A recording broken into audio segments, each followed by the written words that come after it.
Доктор Марк был известным онкологом. Однажды он вылетел на важную конференцию в другой город, где его должны были наградить премией в области медицины.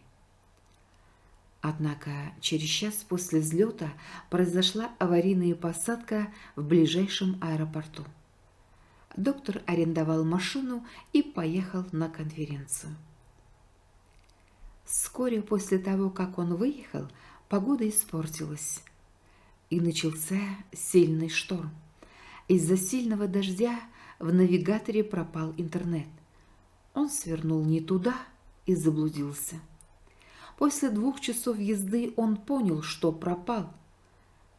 Он чувствовал себя голодным и ужасно уставшим, поэтому решил поискать, где бы остановиться. Наконец он наткнулся на небольшой дом. Отчаявшись, он вышел из машины и постучал в дверь. Дверь открыла женщина. Он объяснился и попросил ее воспользоваться телефоном.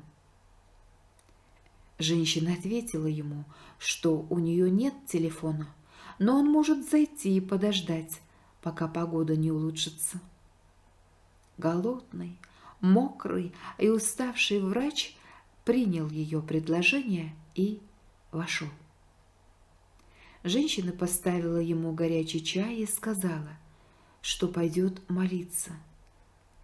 Доктор Марк улыбнулся и сказал, что он верит только в трудолюбие.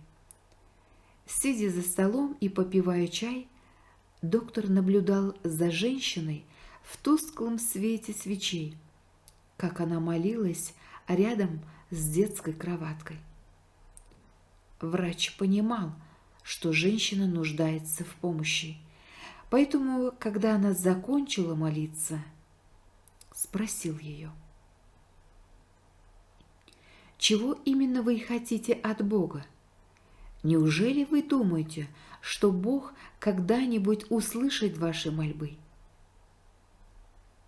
Женщина сказала: «Ребенок в кроватке, мой сын, который страдает от редкого типа рака. И есть только один врач, его зовут Марк, который может излечить его. Но у меня нет денег, чтобы позволить себе его. Кроме того, доктор Марк живет в другом городе. Бог до сих пор не ответил на мою молитву, но я знаю, что Он поможет, и мою веру ничего не сломит». Ошарашенный и потерявший дар речи доктор Марк просто расплакался.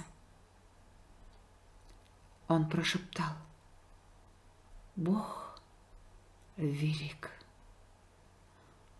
Он вспомнил все, что с ним сегодня произошло. Неисправность в самолете, проливной дождь, из-за которого он сбился с пути. И все это произошло потому, что Бог не просто ответил на ее молитву, но и дал ему шанс выйти из материального мира и дал возможность помочь бедным, несчастным людям, у которых нет ничего, кроме молитвы.